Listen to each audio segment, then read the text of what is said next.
O ministro do Supremo Tribunal Federal, Alexandre de Moraes, ele prorrogou por mais 60 dias o inquérito que apura a atuação do deputado federal licenciado Eduardo Bolsonaro nos Estados Unidos. O ministro afirma que essa medida é necessária por conta de diligências pendentes que ainda precisam ser feitas. A prorrogação da apuração foi solicitada na semana passada à Polícia Federal. Eduardo Bolsonaro é alvo de um inquérito para apurar uma suposta obstrução de investigação de organização criminosa e tentativa de abolição violenta do Estado Democrático de Direito. Chamar os nossos comentaristas. O Luiz Felipe Dávila está com a gente? Deixa eu ver se o Dávila já está ok. Bom, daqui a pouco então o Dávila aparece e a gente pede para ele a reflexão e a avaliação dele a respeito dessa notícia. Então, começo essa com o Roberto Mota. Mota, Supremo prorrogando a investigação por mais 60 dias contra o deputado federal Eduardo Bolsonaro. Segundo as informações, a medida seria necessária por conta de diligências que ainda devem ser realizadas. É um caso muito nebuloso aos olhos de muitas pessoas, porque há quem entenda que essa investigação nem deveria estar acontecendo, né? Muita gente pensa assim, Caniato. O exílio de Eduardo Bolsonaro e o inquérito contra ele formam mais um episódio muito complicado de se entender. Ninguém vai para o exílio por prazer, principalmente uma pessoa que tem grandes possibilidades políticas. Mas a história está cheia de políticos que são forçados a se exilar e que depois retornam ao seu país de forma triunfal. Há vários caminhos abertos para Eduardo Bolsonaro. Ele pode se candidatar ao Senado, ele pode ser vice em alguma chapa ou pode até ser candidato à presidência da República. Eduardo Bolsonaro se transformou em um estadista com importantes contatos internacionais. Na conferência conservadora CEPAC, nos Estados Unidos, no ano passado, ele foi citado nominalmente por Donald Trump, no meio de um evento. Esse é fruto de um trabalho de muitos anos de disseminação das ideias certas. O trabalho de Eduardo Bolsonaro se destaca em um cenário político marcado pela mediocridade e pela venalidade. Chamar o Cristiano Beraldo. Bom, não, acho que o Dávila está preparado, já conseguimos reconectar com o Luiz Felipe Dávila. Você, Dávila, a gente também quer escutar o que você pensa a respeito dessa prorrogação da investigação contra o deputado licenciado Eduardo Bolsonaro. E aí a justificativa da Justiça, da Suprema Corte, trata da necessidade de novas diligências. Agora, o que muita gente tem conectado é que essa determinação da Suprema Corte acontece um dia depois das manifestações de Donald Trump, que muitos entendem que poderia antecipar alguma medida que viria a ser tomada pelas autoridades americanas contra autoridades brasileiras. Primeiro, o que achou dessa prorrogação da investigação, determinação feita pelo Supremo, e essa possibilidade de ter a ver com o que nós vimos ontem, né? Aquelas manifestações de Donald Trump. Complicada. É sempre uma história complicada, porque, no fundo, é um inquérito, de novo, por tempo indeterminado, que é um inquérito para se fazer pressão política em nome de uma vestigem de investigação. Por outro lado, você tem o presidente da República só fazendo desaforo aos Estados Unidos e às democracias avançadas e se aliando cada vez mais aos BRICS e às ditaduras, o que pode resultar em mais retaliação tarifária contra o Brasil. Ou seja, são vários assuntos misturados. O fato é que não se pode manter inquérito aberto por tempo indeterminado. Não se pode ter inquérito sigiloso. O Brasil precisa voltar à normalidade do Estado democrático de direito, do devido processo legal, da presunção da inocência, porque senão não tem Estado democrático de direito. O que nós temos é decisões voluntariosas subjetivas que acabam aumentando a insegurança jurídica, a credibilidade das leis, e isso é apimentado por esse embate hoje de Donald Trump com o Brasil. Portanto, nada disso contribui para o fortalecimento das instituições, para a credibilidade das leis, para a estabilidade do jogo político. Tudo o que o Brasil precisa fazer é voltar à normalidade. E, nesse sentido, o Supremo não coopera em nada. Chamar o Cristiano Beraldo também vai trazer as percepções dele a respeito dessa informação. O inquérito prorrogado por mais 60 dias contra Eduardo Bolsonaro. A justificativa nós trouxemos há pouco é que novas diligências seriam realizadas, algumas não foram feitas, né? Diligências pendentes, mas há quem conecte com a mensagem de ontem de Donald Trump, que há essa ideia, né? A tese defende que Eduardo estaria nos Estados Unidos tramando, né, articulando contra a República, e também há quem entenda que a prorrogação tem a ver também com a possibilidade de expirar o prazo dessa licença de Jair Bolsonaro na Câmara dos Deputados. Enfim, são muitas reflexões a respeito desse episódio que envolve o deputado Eduardo Bolsonaro, filho de Eduardo Bolsonaro, que é apontado como uma pessoa, uma figura muito próxima a Donald Trump, também as pessoas mais próximas ao presidente americano. Deixa eu só receber as pessoas que nos acompanham pelas emissoras de rádio espalhadas por todo o Brasil. Cristiano Beraldo fará a análise a respeito da notícia que saiu há pouco. Suprema Corte Brasileira prorroga a investigação, o inquérito contra Eduardo Bolsonaro. A informação que temos é que novas diligências serão realizadas. Você, Beraldo. Neto, temos dois aspectos dessa notícia. Primeiro é esse Supremo Tribunal Federal que afasta-se do rito constitucional e vai atuando sempre com essas segundas intenções, as influências políticas. É o mesmo Supremo Tribunal Federal que vai fazer uma conciliação entre executivo e o legislativo sobre a questão do IOF, e assim ele vai atuando com esses inquéritos que nunca acabam. Então, hoje, está tudo absolutamente desfigurado nesse funcionamento do judiciário brasileiro.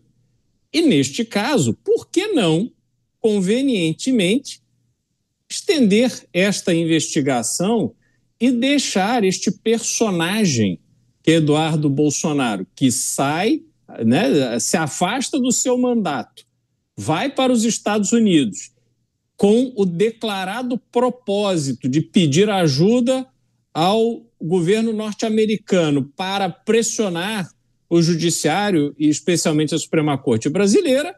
Então o jogo se tornou político e o Supremo não se fez de rogado, entrou na disputa política sem a menor cerimônia. Então esse é um aspecto.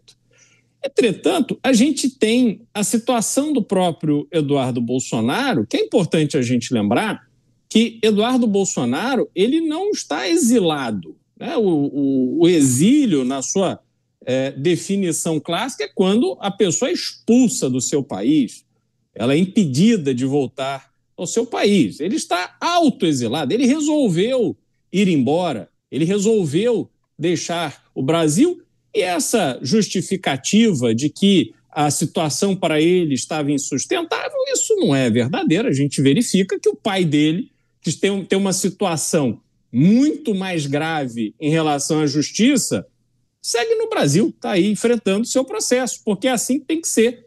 Por mais difícil que seja, por mais injusto que seja, é preciso se enfrentar as situações de cabeça erguida e responder pelos seus atos, sobretudo num processo, num julgamento que tem sido mantido público, que as pessoas estão vendo tudo que está acontecendo. Então, a situação dele ter ido para os Estados Unidos, porque acredita que nos Estados Unidos a sua esposa, suas filhas terão uma vida melhor, terão mais segurança, terão mais perspectivas para o futuro, que ele está correto em fazer essa leitura. Enfim, ele é um pai de família, tem que zelar pela sua família. Então, ele tomou a atitude que tomou. E aí, vamos ver qual será o próximo passo desse processo. Se vai voltar ao Brasil para ser candidato, se vai, mas isso não deveria importar para a questão judicial. Entretanto, hoje, como sabemos e falamos aqui todos os dias, tanto o ambiente político quanto o ambiente judicial estão completamente misturados e este é um problema gravíssimo para o Brasil. Pois é, são assim, muitas informações, alguns episódios que se conectam, há dúvidas a respeito de algumas decisões que são tomadas, qual seria a motivação. Deixa eu passar mais uma vez para o Luiz Felipe Dávila, porque Dávila tem uma informação que foi divulgada por um portal de notícias que Eduardo Bolsonaro teria participado de uma reunião com integrantes do governo norte-americano, especialmente pessoas do gabinete de Donald Trump, e aí havia uma orientação para que Eduardo Bolsonaro evitasse de dar entrevistas ou confidenciasse informações que seriam confidenciais, especialmente em relação a possíveis sanções. É uma informação de bastidor, a gente não sabe exatamente se há um fundo de verdade ou não, mas eu queria que você trouxesse a sua percepção sobre instrumentos legais para utilizar contra algumas figuras que não seriam de um grupo político, utilizar o aparato estatal para pressionar algumas figuras. Há esse receio que talvez Eduardo Bolsonaro nem volte, talvez não participe do processo eleitoral. Muitas pessoas levantam essa possibilidade. Queria que você trouxesse um pouco o seu diagnóstico em relação a essa situação nebulosa que envolve algumas figuras da nossa política, inclusive o receio de retornarem ao Brasil. Caniato, existe uma diferença gigantesca entre um país no qual as instituições funcionam de acordo com a lei, com a Constituição, e um país no qual as leis dependem muito mais da interpretação pessoal, da subjetividade e até mesmo da arbitrariedade dos donos do poder. Essa é a grande diferença entre as democracias maduras e as democracias falhas, como é o caso da nossa. Então, quando se vê Eduardo Bolsonaro se movimentando nos Estados Unidos, conversando com autoridades, ele pode conversar com a autoridade que bem entender, mas qualquer decisão não é baseada em relações pessoais. É baseada no respeito às regras e às instituições de Estado, que não são manipuladas pela política e pelos agentes políticos. Então, um pouco deste teatro que lá o deputado consegue conversar, influenciar. Não, política de Estado é política de Estado, não tem nada a ver com esse personalismo no Brasil. Isso é algo típico de democracias débeis ou democracias falhas como é a nossa. Aqui sim, a autoridade tem o poder praticamente monocrático de decidir o que bem quiser, soltar corrupto, acabar com lava-jato, abrir inquérito por tempo indeterminado, né, desrespeitar todo o trâmite do direito à ampla defesa. Isso existe em democracias falhas, não existe em democracia madura. Portanto, é preciso dividir bem esse jogo. O problema não é Eduardo Bolsonaro tentando fazer com que as instituições republicanas dos Estados Unidos atuem contra determinadas figuras da política brasileira, do judiciário. Isso não tem o menor cabimento. Isso é fantasia na cabeça de qualquer um. Agora, o problema é Eduardo Bolsonaro retornar ao Brasil com esta subjetividade, este voluntarismo, essa história de inquérito aberto por tempo determinado, e quanto isso pode lhe causar danos pessoais, inclusive impedir que ele dispute a eleição, ou amanhã ter um processo contra ele que acabe criando problema na sua carreira política. Então, esta arbitrariedade corre sim o risco de continuar pautando o jogo político, principalmente em relação a Eduardo Bolsonaro. Agora, quanto à utilização das instituições republicanas americanas para perseguir pessoas na política brasileira, isso é fantasia política. Isso não existe no Estado democrático em democracias avançadas. Esse ponto é super importante porque vai na contramão do que a gente tem escutado, né, Dávila? Eu quero até escutar um moto a respeito disso. O Dávila sublinha e destaca que os Estados Unidos são pautados pelo respeito as regras e também as instituições. Só que há uma tentativa intensa aqui na política brasileira, promovida por algumas figuras, Mota, de defender que Eduardo Bolsonaro estaria se utilizando do seu conhecimento, da sua amizade com figuras do governo norte-americano para influenciar Donald Trump, influenciar instituições norte-americanas a ajudarem o pai dele e prejudicarem figuras, autoridades brasileiras, né? Defendendo a imposição de sanções contra autoridades brasileiras. Mota, em algum momento faz sentido para você, a depender do cenário, que uma instituição norte-americana iria se curvar a alguém por conta da amizade para tomar uma decisão como essa? Vamos separar essa questão em duas partes. Eu sou um simples engenheiro, eu não sou jurista, mas eu não conheço nenhuma lei brasileira que impeça um cidadão brasileiro de ir para um outro país, pedir ajuda a esse outro país para mudar a situação política aqui no Brasil. Na verdade, durante a minha vida, eu já vi várias vezes isso acontecer. Por coincidência, quase sempre com políticos ou pessoas ativistas de esquerda. Saem do Brasil, vão para outro país pedir ajuda para acabar com a tirania no Brasil, para prender determinado político, para julgar. Eu já vi isso inúmeras vezes. Eu não me lembro de nenhuma dessas pessoas ter sido investigada ou ter sofrido qualquer tipo de repressão. Se não me falha a memória, vocês, por favor, me ajudem, porque a minha memória às vezes falha. Mas eu me lembro de uma declaração de uma autoridade há pouco tempo, dizendo que tinha pedido ajuda aos Estados Unidos para impedir que o Brasil caísse na ditadura em 2022. Não foi mais ou menos assim? Uma autoridade brasileira deu uma declaração assim. Então, eu não sei que ilegalidade estaria sendo cometida por um cidadão brasileiro, seja ele quem for, que sai do Brasil e vai para outro país e diz: vai, me ajuda aqui, pessoal, me ajuda a restaurar a liberdade e os direitos fundamentais no Brasil, me ajuda a restaurar a justiça. Qual é a lei que diz que isso é crime? Onde é que está escrito isso? Bom, a gente sabe mais ou menos a resposta, né? Hoje em dia tem uma conduta que é alguma coisa do tipo atentado ao Estado Democrático de Direito, que vale para qualquer coisa. Por exemplo, eu posso dizer: o Beraldo agora tomou esse café aí de uma forma que é um atentado ao Estado Democrático de Direito. Eu posso dizer isso e cola, né? Dependendo de quem é o Beraldo, essa conduta pode ser classificada como uma coisa perigosa. Nunca foi antes na história do Brasil. Essa é a primeira parte. A segunda parte é que os Estados Unidos são o país mais poderoso do mundo. Eu pergunto a vocês: vocês sabem onde o elefante dorme?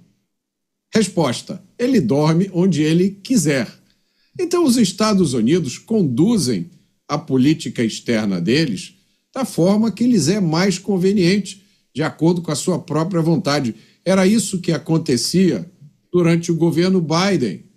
Foi isso que aconteceu durante o governo Obama, durante todos os outros governos. É isso que está acontecendo agora.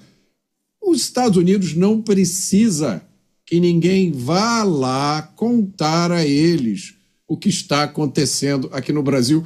Os Estados Unidos têm os melhores serviços de informação do mundo. E não é que as coisas que aconteceram aqui no Brasil foram feitas exatamente com discrição, né, sobre sigilo absoluto. Elas foram publicadas nas redes sociais, gente. O mundo inteiro ficou sabendo o que estava acontecendo aqui em tempo real. Então, eu acho que eu posso ser perdoado se eu enxergar nisso mais uma ramificação da tentativa de tirar Jair Bolsonaro e todo mundo que é parente dele ou ligado a ele de uma ou outra forma do jogo político. Eu não vejo por que Eduardo Bolsonaro vai ser punido por uma conduta que inúmeros outros brasileiros, inclusive autoridades, já fizeram. Sair do Brasil e falar mal do Brasil lá fora, ou pedir ajuda do estrangeiro para mudar a situação aqui, não é crime. Pelo menos nunca foi até agora. Pois é, e você, Beraldo, o governo norte-americano e as instituições dos Estados Unidos não tomariam decisões com base em amizade, né? Há muitos ingredientes para serem avaliados para tomar determinada decisão, não? Sem dúvida, Canhato. E é interessante, pegando o gancho no que o Mota falou, a gente vê essa incoerência, essa hipocrisia, a cara de pau de porta-vozes da esquerda brasileira que transformam a narrativa e o assunto conforme a conveniência. Eles não têm absolutamente a menor preocupação com a coerência. Aliás, me vem à cabeça um episódio durante um debate entre Kim Kataguiri e Tabata Amaral, num grande podcast brasileiro.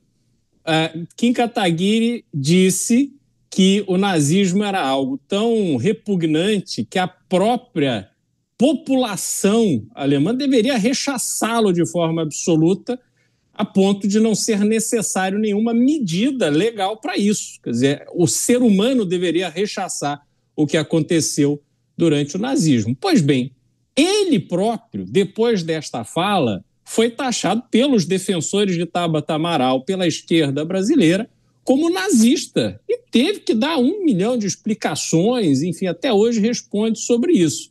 Mas vejam que esta mesma esquerda brasileira, passados aí 2 anos, ela defende o que os palestinos da faixa de Gaza fizeram contra os israelenses, entraram nas casas, mataram crianças, idosos, mulheres, e são defendidos pela esquerda brasileira. Então, eles não têm absolutamente a menor preocupação com coerência, eles sequer sabem o que é isso.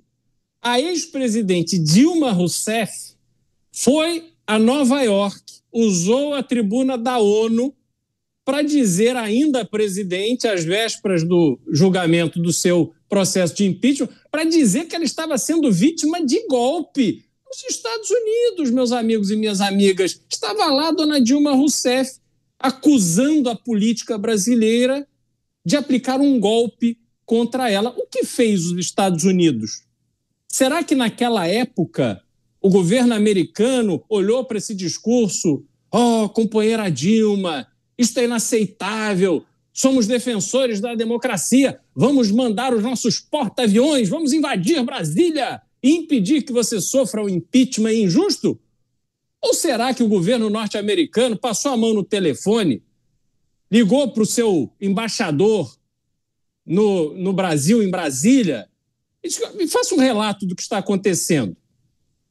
E o que foi que eles ouviram do embaixador norte-americano? Certamente a lei do impeachment, houve uma votação no Congresso, o que está programado é um julgamento presidido pelo presidente do Supremo Tribunal Federal e não há absolutamente nada de legal no processo que, eventualmente, naquele momento, poderia levar Dilma Rousseff ao impeachment. Mas isso não a impediu de ir lá fazer o seu discurso. Agora, quando Eduardo Bolsonaro ou tantos outros que estão nos Estados Unidos e têm relações com o Partido Republicano e com o governo de Donald Trump, vão chamando a atenção para o que está acontecendo no Brasil, que na visão que nós temos e que eles estão ali divulgando, há um excesso, há uma falta de controle na atuação do judiciário brasileiro. O governo americano não tomará medidas simplesmente porque alguém foi lá fofocar no pé do ouvido. O governo norte-americano, como disse o Mota aqui, tem o melhor sistema de informação do mundo, tem uma estrutura no Brasil que é de dar inveja ao próprio governo brasileiro, tem informação de absolutamente tudo que acontece. Não é porque faz espionagem, não, porque são competentes, sabem o que estão fazendo, mandam pessoas competentes ao Brasil, tem diversos consulados pelas cidades brasileiras que estão observando o que está acontecendo. Então não há dúvida, nem equívoco e nem chance de alguma medida institucional do governo norte-americano ser tomada porque alguém foi lá choramingar aos pés de Donald Trump. Então é a grande fantasia que a esquerda brasileira tenta vender. Pois é, Dávila, queria também te ouvir a respeito desse duplo padrão ou falta de critério, porque algumas figuras que hoje fazem parte da base governista também já pediram ajuda a instituições e governos e figuras no exterior para reclamar e pelo menos apontar coisas que estariam fora da ordem aqui no Brasil em outros tempos, né? E aí, naturalmente, que a internet me ajuda aqui.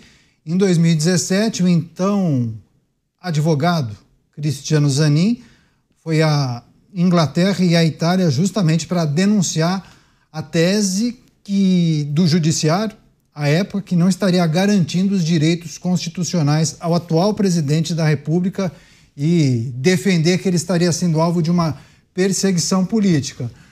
Para você ver, né, Dávila? A depender do lado do balcão que você estiver, você elogia ou critica, né? Mas, Canhato, essas reações são típicas do Brasil, que acham que fazendo esse holofote fora do país, que vão ali tirar uma fotografia como autoridade e mostrar que estão denunciando abusos no Brasil e que essas autoridades ou essas entidades internacionais vão reagir contra o Brasil. Só que isso não funciona no Estado Democrático de Direito de verdade. Em democracia avançada, como eu disse, as instituições funcionam a despeito desse tipo de encenação, né? É o que eu estou dizendo aqui. O Eduardo Bolsonaro, com a família Bolsonaro, tem ótimas ligações com o presidente Donald Trump. O máximo que pode sair é um Twitter.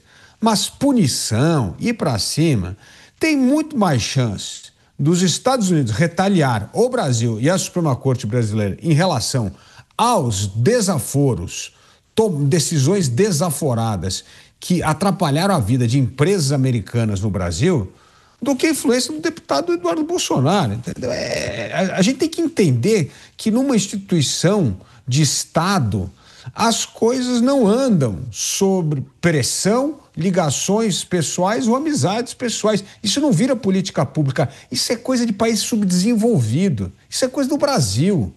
Se você é amigo lá do presidente do Supremo, pode mudar a regra, tem influência, amigo do presidente da República, as coisas mudam. Isso é coisa de país de quinta categoria, não é coisa de primeiro mundo. Então, assim, essa é a ideia que você vai pegar um avião, vai para o exterior e, como bem lembrou o Mota e o Beraldo aqui, dessa turma da esquerda que ia lá reclamar, achando que aquilo estava fazendo um grande efeito na política interna brasileira, é zero impacto, porque lá as instituições funcionam. Então, novamente, os Estados Unidos, como nação, as suas instituições, reagirão ao Brasil, possivelmente por causa de decisões abusivas em relação a cidadãos e empresas americanas. Não tem nada a ver com a família Bolsonaro. Isso aqui não é realeza. Antigamente era assim, dinastia funcionava assim. Uma família real casava com outro membro da família real, aí o Estado funcionava em defesa dos interesses dinásticos. Isso não existe no mundo da democracia plena. Então, a gente precisa saber, colocar os pingos nos is. O que é mesmo a encenação e o que é uma atuação de Estado que pode prejudicar uma decisão de um país. O que nós temos que fazer é, qualquer manifestação de políticos em democracias maduras é encenação. Qualquer decisão tomada num país de democracia madura contra outro país é porque cidadãos ou interesses empresariais ou de cidadãos americanos daquele país foram afetadas por decisões arbitrárias em demais países. O resto é conversa. O pessoal da nossa audiência também lembrou que em 2018 Gleisi Hoffmann concedeu várias entrevistas a emissoras internacionais, inclusive a Al Jazeera, denunciando o que ela chamou de uma prisão política contra o atual presidente. E aí a pessoa questiona, naquela época ela não foi indiciada e investigada nem pela Polícia Federal, nem por nenhuma corte da justiça. Agora, Mota, só para a gente encerrar esse assunto, eu vejo que tem muitas pessoas aqui que se manifestam imputando aos Estados Unidos uma responsabilidade e um poder que talvez o país não tenha em relação às coisas que acontecem aqui. Talvez a depender de uma manifestação, como disse o Dávila, muitas vezes um post numa rede social pode fazer muita diferença, mas queria que você também se dirigisse a essas pessoas que entendem que, sei lá, em 2, 3 semanas, os Estados Unidos vão resolver todos os problemas do mundo, né? Você até certa vez falou, gente, é preciso ter calma, Donald Trump não vai colocar uma capa de super-herói e resolver todos os problemas, né? Queria que você trouxesse um pouco algumas pessoas também para a realidade, né? O que a gente pode esperar dos Estados Unidos? Defesa dos interesses americanos.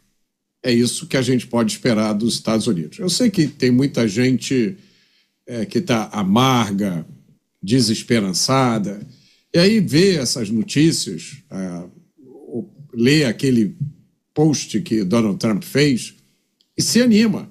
Acha que não, agora vai ter algum tipo de ação americana que mude o rumo dos acontecimentos aqui no Brasil. Isso não vai acontecer.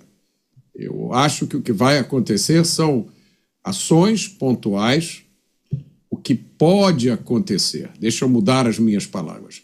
Eu não acho que isso vai acontecer. Até porque eu sempre penso, inúmeras vezes nós já ficamos nessa expectativa e não aconteceu absolutamente nada. O Donald Trump está num momento muito complicado, ele tem inúmeros desafios.